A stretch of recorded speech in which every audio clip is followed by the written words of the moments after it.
ഗ്രാമിക ന്യൂസിലേക്ക് സ്വാഗതം. കേന്ദ്ര സഹമന്ത്രി സ്ഥാനത്ത് തുടരുമെന്ന് തൃശൂർ എം പി സുരേഷ് ഗോപി. മറിച്ചുള്ള മാധ്യമ വാർത്തകൾ തെറ്റെന്ന് സുരേഷ് ഗോപി എം പി ഫേസ്ബുക്കിൽ കുറിച്ചു. മോദി മന്ത്രിസഭയിൽ ഭാഗമാകുന്നതിൽ അഭിമാനമുണ്ടെന്നും സുരേഷ് ഗോപി പറയുന്നു.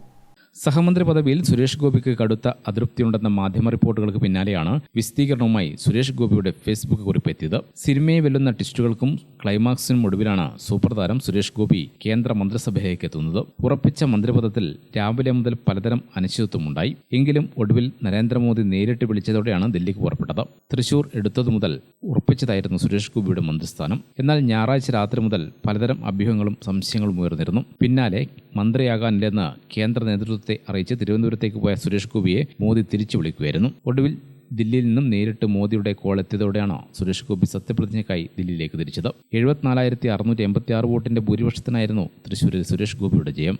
News desk Gramika news.